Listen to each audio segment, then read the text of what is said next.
날마다 쓰는 나의 신앙일기 TV 데일리 큐티 나무향기입니다. 오늘은 스가랴 14장 1절부터 5절을 묵상하겠습니다. 여호와의 날이 이르리라. 그날에 내 재물이 약탈되어 내 가운데에서 나누이리라. 내가 이방 나라들을 모아 예루살렘과 싸우게 하리니 성읍이 함락되며 가옥이 약탈되며 부녀가 욕을 당하며 성읍 백성이 절반이나 사로잡혀 가려니와 남은 백성은 성읍에서 끊어지지 아니하리라. 그때 여호와께서 나가사 그 이방 나라들을 치시되 이왕의 전쟁의 날에 싸운 것 같이 하시리라. 그날에 그의 발이 예루살렘 앞 곧 동쪽 감람산에 서실 것이요 감람산은 그 한가운데가 동서로 갈라져 매우 큰 골짜기가 되어서 산 절반은 북으로 절반은 남으로 옮기고 그 산 골짜기는 아셀까지 이를지라. 너희가 그 산 골짜기로 도망하되 유다 왕 우시야 때의 지진을 피하여 도망하던 것 같이 하리라. 나의 하나님 여호와께서 임하실 것이요 모든 거룩한 자들이 주와 함께 하리라. 여호와의 날은 구약 성경에서 심판의 날을 묘사하는 표현입니다. 그리고 그 심판의 날은 예수 그리스도께서 재림하셔서 통치하시는 천년 왕국으로 이어집니다. 그러므로 이스라엘 백성들이 여호와의 날을 기다리면서도 두려워하는 두 가지 모습을 보이게 됩니다. 유다 백성들은 이 천년 왕국을 하나님의 나라라고 불렀습니다. 하나님께서 친히 공의와 진리로 다스리는 나라이기 때문입니다. 이사야 11장 6절은 그때 이리가 어린 양과 함께 살며 표범이 어린 염소와 함께 누우며 송아지와 어린 사자와 살찐 짐승이 함께 있어 어린아이에게 끌리며 라고 말씀하고 있습니다. 그 나라의 평온함을 이렇게 표현한 것입니다. 또한 이어지는 9절에는 내 거룩한 산 모든 곳에서 해됨도 없고 상함도 없을 것이니 이는 물이 바다를 덮음같이 여호와를 아는 지식이 세상에 충만할 것임이니라 라고 말씀하고 있습니다. 지금 이 세상은 하나님을 아는 지식이 없어서 망하고 있습니다. 호세아 4장 6절은 내 백성이 지식이 없으므로 망하는도다. 내가 지식을 버렸으니 나도 너를 버려 내 제사장이 되지 못하게 할 것이요 내가 내 하나님의 율법을 잊었으니 나도 내 자녀들을 잊어버리리라 라고 말씀하고 있습니다. 그러나 여호와의 날에 이어지는 천년왕국 때에는 물이 바다를 덮음같이 여호와를 아는 지식이 세상에 충만할 것이기 때문에 해를 당하지 않을 것입니다. 이 평화의 왕국이 이루어지기 전에 혹독한 심판이 임할 것입니다. 그것이 여호와의 날의 일이라는 스가랴 선지자의 경고입니다.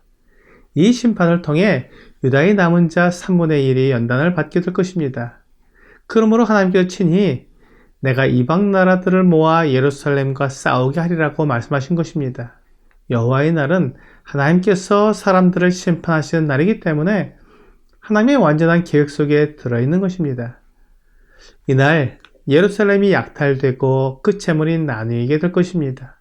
또한 부녀들이 욕을 당하며 백성이 절반이나 사로잡혀 갈 것입니다.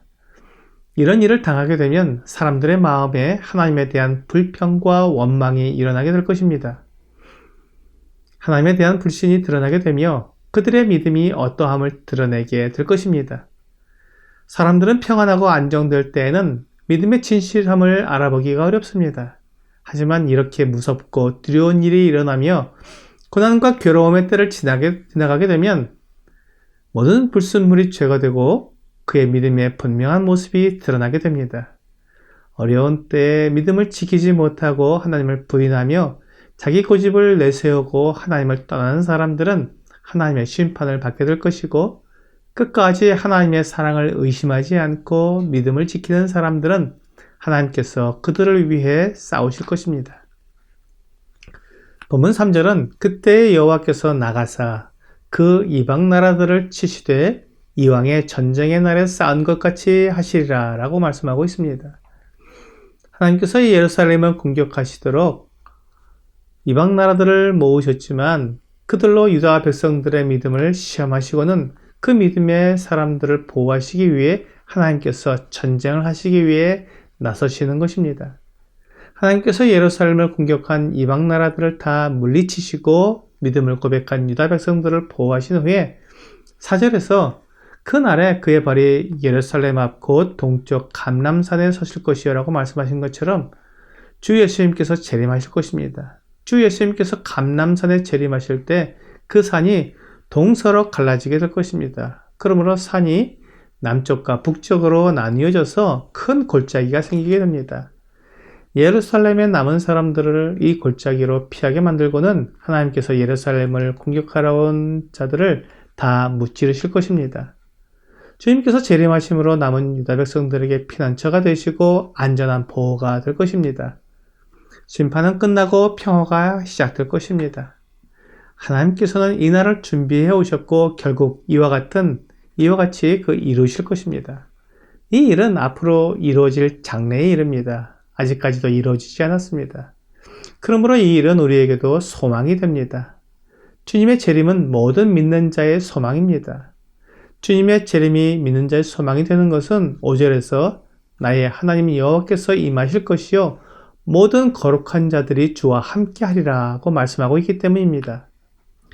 유다서 14절과 15절에는 아담의 7세손 에녹이 이 사람들에 대하여도 예언하여 이르되 보라 주께서 그 수만의 거룩한 자와 함께 임하셨나니 이는 무슨 사람을 심판하사 모든 경건하지 않은 자가 경건하지 않게 행한 모든 경건하지 않은 일과 또 경건하지 않은 죄인들이 주를 거슬러 한 모든 완악한 말로 말미암아 그들을 정죄하려 하심이라 하였느니라 라고 말씀하고 있습니다. 우리 주님께서 재림하실 때 경건하지 않은 죄인들을 심판하기 위해 수많은 그 거룩한 자와 함께 임하신다고 말씀하셨습니다. 이 거룩한 자들은 주 예수님을 믿은 구속받은 성도들이라고 말할 수 있습니다. 주 예수님을 믿은 자들이 주님과 함께 거룩한 자로서 이 세상에 재림할 것을 생각하면 우리들에게 분명한 소망이 됩니다. 우리 주님과 함께 있는 자는 심판이 없고 기쁨과 사랑 가운데 주님과 교제하게 될 것입니다. 사도행전 1장 11절은 이르되 갈릴리 사람들아 어찌하여 서서 하늘을 쳐다보느냐 너희 가운데서 하늘로 올려지신 이 예수는 하늘로 가심을 본 그대로 오시리라 하였느니라 라고 말씀하시므로 감람산에 임하시는 분이 승천하신 우리 주 예수님이신 것을 말씀해 주셨습니다. 오늘의 적용 질문을 보겠습니다. 모든 민족들을 심판하시는 하나님의 심판으로부터 나는 안전합니까? 주 예수님을 믿는 자는 영생을 얻었고 심판에 이르지 않는다고 요한복음 5장 24절에서 약속해 주셨습니다. 그러므로 믿는 자는 심판을 받지 않고 안전합니다. 오늘 우리 주 예수님을 믿는 사람들은 심판을 받지 않는다는 하나님의 약속을 믿어 영생을 얻는 귀한 은혜의 시간이 되기를 주 예수님의 이름으로 기도합니다.